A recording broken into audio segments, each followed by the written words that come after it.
If I close my eyes, I can still picture that old brick house on the outskirts of Denver, the one with the slanted porch and the worn, white swing that creaked even in the gentlest Colorado breeze. That house was more than just a place to sleep.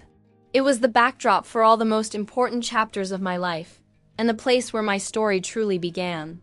My name is Emily Carter, and if you told me 5 years ago that I'd build a software empire, I probably would have just laughed and offered you a cup of coffee. Growing up, technology was more than just a hobby for me.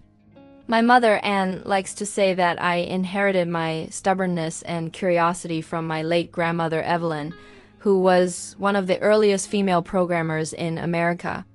There were faded black and white photos of her in the family album, sleeves rolled up, tinkering with enormous mainframes somewhere in California.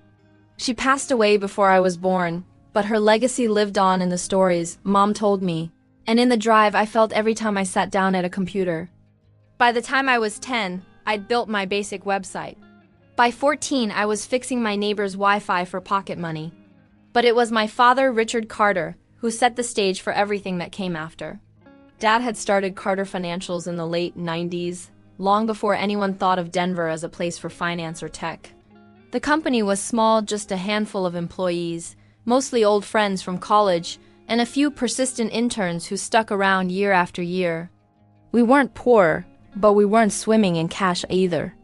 I remember overhearing my parents arguing about money late at night, worried about the mortgage or the next quarter's numbers.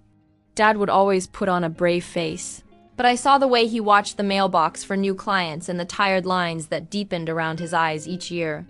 When I left for MIT, it was with a mixture of excitement and guilt. I loved my family fiercely, and I knew how much they depended on the business. But I also knew I had to carve out my future, to prove to myself, if no one else, that I could stand on my own 2 feet. College was both a whirlwind and a revelation. I buried myself in computer science, skipping parties for hackathons, trading Friday nights out for quiet evenings in the lab. I made friends, of course, but my heart always remained tethered to home. Each time I called Mom, she'd ask about my classes and my projects, and inevitably Dad's company would come up. "He's proud of you, you know?" she'd whisper as if it was a secret between us. Graduation came in a blur of black robes and nervous handshakes. As I tossed my cap into the air, I knew exactly where I was headed next, not to Silicon Valley, not to London or New York, but right back to Denver, to the house that raised me and the family that needed me. Carter Financials was still alive, but only just.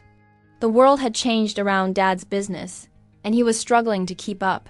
Financial tech was evolving rapidly, and the old systems he relied on were becoming obsolete. The clients were getting younger, savvier, and less willing to accept outdated platforms. It was during those first restless nights back home that I had the idea for TradeVision. I wanted to build something that would put Carter Financials back on the map, something that would not only level the playing field but actually give us an edge. I imagined a platform that would use real-time data analytics and AI-driven predictions, allowing both seasoned investors and complete beginners to make smarter trades.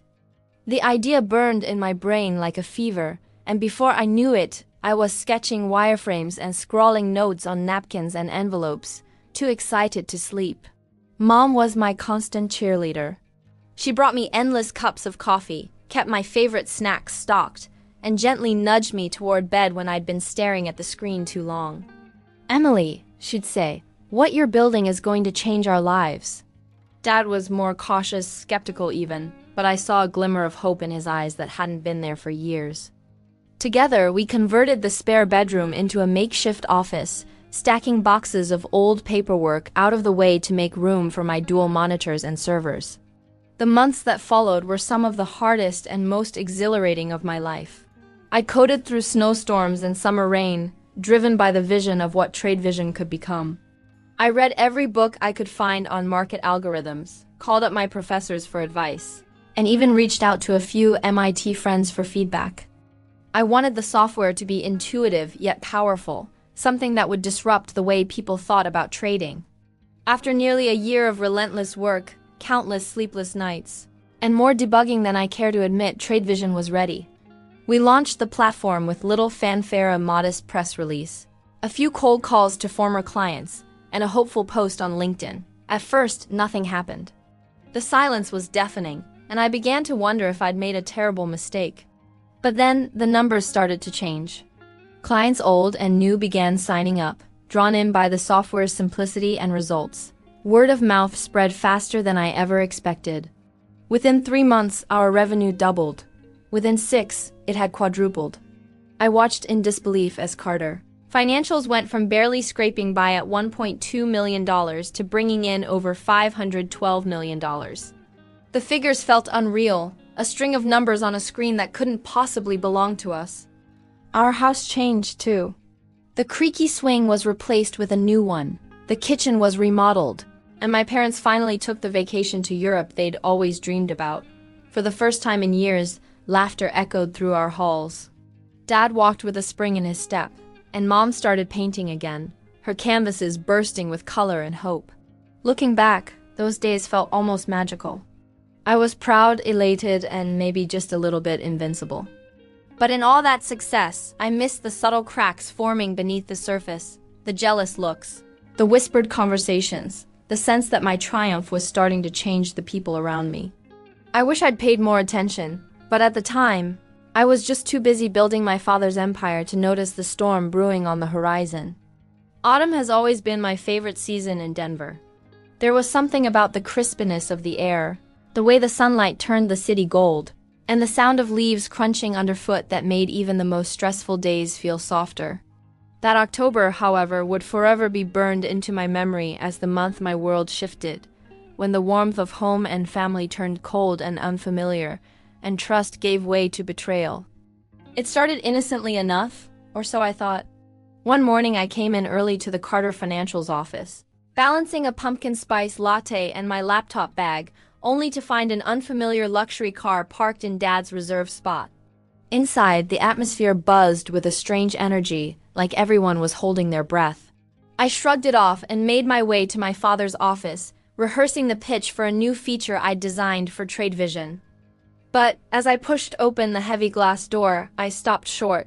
Sitting across from my father was a woman I'd never seen before. She was striking mid-30s, sleek chestnut hair, dressed in a tailored navy suit that probably cost more than my entire wardrobe. She wore confidence like perfume, and when she looked at me, her smile was both warm and appraising. "Emily, this is Victoria Hayes," Dad said, rising a little too quickly from his chair. She's consulting with us for a while, helping streamline some operations." He avoided my eyes, fiddling with the cuff of his shirt. Victoria stood, extending a hand. Her grip was firm, the kind you remember. "It's a pleasure, Emily. I've heard so much about you. Your software is brilliant." I thanked her, studying her face for any trace of sincerity. It was impossible to tell if her compliment was genuine or simply polite. Something about the way Dad watched her, more attentive than I'd ever seen him with any business associate, made me uneasy. But I forced a smile, told myself I was overthinking, and left them to their meeting. Over the next week, Victoria seemed to be everywhere. She attended every department huddle, lingered in the break room, and even joined Dad and me for dinner at home once, laughing a little too loudly at his stories. Mom noticed too. She'd sit quietly, picking at her salad, her lips pressed into a thin line. In the office, Victoria's influence grew rapidly. She brought in consultants from New York and London, streamlined processes, and reorganized teams. Some employees flourished under the new regime, but others, especially those loyal to the old Carter Financials, began to whisper in the hallways. I tried to brush off my discomfort, focusing on refining TradeVision, but I could feel the culture changing. My father seemed energized, invigorated even, but distant from me and Mom. The day of the board meeting arrived without warning. Normally, I was always present at these meetings, my laptop open, ready to explain the newest features or walk through quarterly projections. But this time, I hadn't received an invitation. I only found out about the meeting when I passed by the boardroom and saw a group gathered inside Dad. Victoria and several board members I'd worked with for years. Their voices were muffled through the thick glass. Confused, I sent my mother a message. A few minutes later, she appeared at my desk, her face drawn and anxious. "Emily," she said quietly, "they want us in the boardroom." We walked in together, hand in hand. The room fell silent. Victoria sat at Dad's right, her diamond bracelet glittering under the recessed lights. Dad stood up, clearing his throat, the room's attention fixed on him. "Thank you all for coming," he began. "We've reached a new phase in the company's growth, and after much deliberation, we believe it's time for a leadership transition." He looked at me not as a father to a daughter, but as a CEO to a subordinate. "Emily, you've done an incredible job bringing TradeVision to life, but from here the company needs a new direction. As of today, you're no longer needed in this role. The software, the company, they belong to Carter Financials." And to me, for a moment I couldn't speak. My mind scrambled for words, but nothing came. The room seemed to tilt, voices fading into a dull roar. I glanced at Mom, whose eyes shimmered with tears. She squeezed my hand so tightly it hurt. Across the table, Victoria's lips curled in a subtle, triumphant smile. I tried to argue, to remind them of what I had built, the countless nights and sacrifices. But Dad had already prepared everything: legal documents, board signatures, the works. Victoria slid a folder across the table. Inside was a severance check for $200,000. It was a lot of money by most standards, but it felt like an insult, barely a fraction of what TradeVision was worth. My entire vision, my sweat, and my sleepless nights were reduced to a cold transaction. I stood, willing myself not to cry in front of these people. "Is this what you want, Dad?" I asked, my voice barely more than a whisper. For a second, regret flickered across his face, but it vanished as quickly as it came. "It's what's best for the company," he replied. "And for all of us." Victoria was the only one who seemed pleased. As I gathered my things and left the room, she offered a final honeyed, "Good luck, Emily." I ignored her, feeling as though the air had been sucked from my lungs. That evening, I packed my office into a cardboard box: photos of my MIT days, my favorite coffee mug, and a few sketches of TradeVision's original interface. Mom met me at the elevator, her eyes rimmed red, but her back straight. "You didn't deserve this," she said. I shook my head, swallowing the lump in my throat. "No one does." We drove home in silence, the weight of betrayal pressing down on us. The house that once felt so warm now felt hollow, as if all the joy had been stripped away. Dad stayed late at the office, probably celebrating with Victoria. Mom poured us each a glass of wine, and we sat together on the porch swing, staring at the darkness and wondering what would come next. That night, as I lay awake, my mind raced with hurt and confusion. I had built that company from the ground up. I trusted my father and shared every hope and idea with him. Now, I was cast aside in favor of someone new, someone who hadn't been there for the hard times or the long nights. It wasn't just a business loss. It was the kind of heartbreak that changed you. And as I finally drifted off to sleep, I made a silent promise to myself: this wasn't the end. Not by a long shot. The days that followed our abrupt exit from Carter Financials were the loneliest I'd ever known. Mom and I left Denver with little more than a pair of suitcases and a few boxes of essentials. We settled in a modest, sunlit apartment in Boulder, the kind of place that was supposed to feel temporary, though neither of us dared to speak about the future. The walls were bare at first, and the air smelled like fresh paint and something unfamiliar. But Mom soon began to fill the emptiness with her art colors bursting across canvases propped against every available surface. It was her way of coping, her silent protest against despair. For me, the silence was heavier. In Denver, my life had been a constant whirlwind: meetings, code reviews, investor calls, and strategy sessions that ran late into the night. Now, the only sound was the tap, tap, tap of my fingers on the keyboard, the soft brush of my mother's paint against the canvas, and the faint hum of city life drifting through the open window. I spent those first weeks grieving not just the company, but the trust and family I thought I'd had. Every morning I woke with the ache of betrayal still raw, my mind replaying that boardroom scene on an endless loop. I kept busy, of course. Old habits die hard, and I found myself gravitating to my laptop more and more. I wrote code the way some people write letters they'll never send, unloading my thoughts, anger and hope into lines of Python and JavaScript. Somewhere in that haze of sleepless nights and endless cups of coffee, I stumbled across a folder I'd almost forgotten. The open source version of TradeVision, a backup I built in the early days for testing and transparency. I stared at it for a long time, my cursor hovering over the files. I remembered the pride I felt writing every line, each function, every algorithm born from the desire to build something honest and transformative. As I reviewed the code, I saw something that now seemed painfully obvious: a loophole. A tiny gap in the justice protocols that could be exploited by anyone greedy enough to try. I realized that, in my rush to scale, I'd left an opening for the very sort of manipulations I'd always wanted to prevent. And now, with Victoria's influence, Carter Financials had begun using trade vision not as a tool for empowerment, but as a weapon for profit-cutting corners, cheating the very clients we'd once sworn to protect. Anger flared in me, hot and sharp. But there was also a strange kind of clarity. I had created this software and I could choose what to do with it. I spent several days in a coding trance, revisiting every line and carefully constructing a new protocol, a justice engine. The software would now only function correctly when users traded with honesty and transparency. Any attempts at manipulation or greed would trigger a cascade of system failures, making it impossible for bad actors to profit at the expense of others. It wasn't about revenge, though I'd be lying if I said that wasn't part of it. More than anything, I wanted to protect people, to return the power of trading to those who played fair. Once I was certain everything was airtight, I released the new code to the open source community, accompanied by detailed documentation and a manifesto on ethical trading. I posted it on every major tech forum, sent emails to industry insiders, and even reached out to a handful of journalists I trusted. The update spread quickly. Developers loved the Justice Engine, and soon honest traders everywhere adopted the new platform. Carter Financials, meanwhile, continued to rely on their now outdated, corrupted version of trade vision, unaware that the very ground beneath their feet was about to give way. A few weeks passed. I tried to focus on moving forward, taking long walks with Mom by Boulder Creek, helping her hang her artwork in local cafes, and occasionally answering questions from programmers experimenting with my code.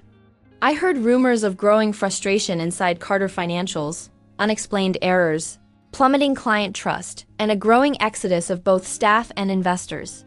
I felt a pang of guilt for those innocent employees caught in the crossfire, but deep down, I knew this collapse was inevitable. They had chosen to ignore the soul of the company and the values I had poured into the software, and now the consequences were unfolding in real time. Then one cold, gray morning, the news broke. Carter Financials files for bankruptcy, the headlines blared. Their website was offline, flooded with error messages. Social media was ablaze with former clients demanding answers, their accounts frozen, and their investments trapped in limbo. Victoria was nowhere to be found. She had vanished as quickly as she'd appeared, leaving Dad to face the wreckage alone. Mom read the headlines in silence, her brush frozen mid-stroke. I wish I could say I felt triumphant. In truth, the collapse of Carter Financials brought no joy, only a bittersweet relief. The company had become a hollow shell of its former self, corrupted by greed and pride. I mourned what could have been a partnership between father and daughter, a family legacy built on trust and innovation. Instead, we were left with silence and regret. The next day, as rain fell softly against the windows, there was a knock at our apartment door. I opened it to find my father standing there, looking like a man who had aged 10 years in a month. His suit was wrinkled, his eyes bloodshot and haunted. For a moment, neither of us spoke. The weight of everything unsaid hung heavy between us. "Emily," he said, voice trembling. I need your help. You're the only one who can fix this. The company, the clients. I can't do it without you." I looked at him, searching for the father I'd once idolized. All I saw was a man finally stripped of ego and bluster, asking for a lifeline. For the first time since that awful boardroom meeting, I felt completely clear-headed. I thought of all the years I'd spent working by his side, the sacrifices I'd made, the faith I'd placed in our shared vision. I saw my mother standing behind me, her eyes kind but resolute. "Dad," I said gently but firmly, "I tried to build something for us, for the future. I wanted to do good. But you chose greed over family, and now you have to live with that choice." I watched the words settle over him and saw the last glimmers of hope drain from his face. He mumbled an apology, barely audible, and turned to go, shoulders hunched against the cold. As I closed the door, I felt a strange peace. I hadn't just protected my work, I had reclaimed my values, my self-worth, and my future. The story of Carter Financials was over. But mine, I realized, was just beginning. In the quiet aftermath of my father's downfall, I found myself at a crossroads that felt both terrifying and exhilarating. For the first time in years, there was nothing and no one to answer to, no company to save. No boardroom battles, no shadows from my past creeping in at every turn. The world suddenly seemed impossibly wide, the possibilities endless. But in the middle of all that uncertainty, one thing was clear. I would not let my story end in bitterness. I owed that much to myself and to my mother, who had given up so much to stand by my side. San Francisco had always seemed like a city for second chances. When Mom and I arrived, the fog was rolling in over the bay, and the light glimmered off the water like a promise. We rented a small apartment in Pacific Heights, the kind of place that creaked with history and overlooked a tangle of winding streets. My mother, ever the artist, set up her easel by the window and painted the city's shifting moods: sunrise pinks, sunset golds, the deep blues of midnight. The move wasn't just about putting distance between us and Denver, it was about permitting ourselves to dream again. With Mom's blessing and encouragement, I threw myself into building something new, not just a business, but a company with a soul. I called it Lumina Trading. The name felt right, like a light cutting through the darkness. This time, I vowed I would do things differently. There would be no shortcuts and no hidden agendas. I would hire not just the brightest minds, but the kindest hearts, women and men from all across America and Europe, people who believed in fairness and transparency as much as I did. Setting up Lumina's first office was both humble and thrilling. We leased space in an airy old warehouse /tech hub, with floor-to-ceiling windows that filled every morning with golden sunlight. Desks were secondhand, computers borrowed from friends, but the energy in the room was palpable. I interviewed every candidate myself, searching not only for skill but for integrity, a rare quality I'd learned, but one that would be the cornerstone of everything we built. At the core of Lumina was my new software, Trade. Building it was like rewriting my own story, line by line. I poured into it every lesson I'd learned, the necessity of security, the importance of community, and above all, the conviction that technology should empower, not exploit. Trade was built on the justice engine I'd created in Boulder, but expanded with features that rewarded honesty, transparency, and cooperation. I spent long nights with my team, coding side by side, testing every scenario, and celebrating every breakthrough with pizza and laughter. Launching Trade was a risk. I knew that. The financial tech world was crowded and competitive, and the shadow of Carter Financials still followed me. But I also knew that people were hungry for change. In a market where trust was rare, our transparency and ethics were a breath of fresh air. Within the first few months, we landed our first big client, progressive hedge fund in Boston, run by a woman who'd followed my story online. Word spread quickly. Lumina Trading was doing things differently. We were honest and responsive, and we genuinely cared about our users. Soon others joined us. A London-based investment group became our European anchor. Tech publications started calling, wanting to know more about the woman who turned justice into code. I was interviewed on podcasts and invited to conferences in New York and Berlin. For the first time, I felt seen not just for my ideas, but for my character. My team grew to 30, then 50, then more than 100. Our Slack channels buzzed day and night, connecting people from San Francisco to Amsterdam, all united by a common cause. The financial results astonished me. Within a year, Lumina Trading hit its first million in revenue. By the end of that year, we'd surpassed 10 million. The pace only accelerated: 50 million, then 100. Investors who had once doubted my vision now clamored for a piece of the company. But I was careful, protecting my mission above all else. I turned down offers that didn't align with our values. I instituted profit sharing and flexible work schedules, making sure everyone who contributed to our success shared in it.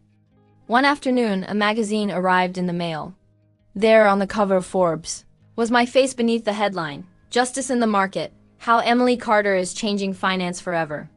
My mother framed the issue and hung it in her studio, right next to her favorite painting of the Golden Gate Bridge. She said it made her proud. But what moved me more was the way she bragged about the company culture to her friends, the diversity, the charity partnerships, and the way every employee's birthday was celebrated with handwritten notes and homemade cake. It wasn't all smooth sailing, of course. There were setbacks, competitors trying to copy our ideas, and the ever-present pressure to keep growing. But I faced those challenges with a new kind of strength, a confidence born not just from success, but from surviving failure. My team stood by me, united by a shared belief that we were building something lasting. As Lumina thrived, so did my relationship with my mother. We bought a house together on a hillside, overlooking the water and the endless sweep of city lights. Every evening, we'd sit on the porch with mugs of tea, sharing stories about our days. Sometimes, when the wind was just right, we'd hear the distant clang of cable cars and the laughter of people walking below. I'd look at my mother and think of everything we'd overcome, the betrayal, the heartbreak, the fear. Now, those things felt far away, like a bad dream you eventually outgrow. One evening, as the sun dipped behind the bridge and the city shimmered with possibility, my mother reached for my hand. "Emily," she said quietly, her voice filled with emotion, "you didn't just build software, you built a legacy. One that can't be stolen or destroyed." I looked out over the bay, the lights of San Francisco twinkling like a constellation of hope. At that moment, I realized she was right. My journey had never really been about money or revenge, but about resilience, justice, and love. I had rebuilt my life from ashes, not by clinging to the past, but by daring to dream of a future where integrity always mattered. As I watched the city below, alive with stories and second chances, I felt a peace I'd never known before. The empire I had lost was nothing compared to the one I'd created, one built on honesty, community, and the unwavering belief that we can always rise, no matter how many times we fall.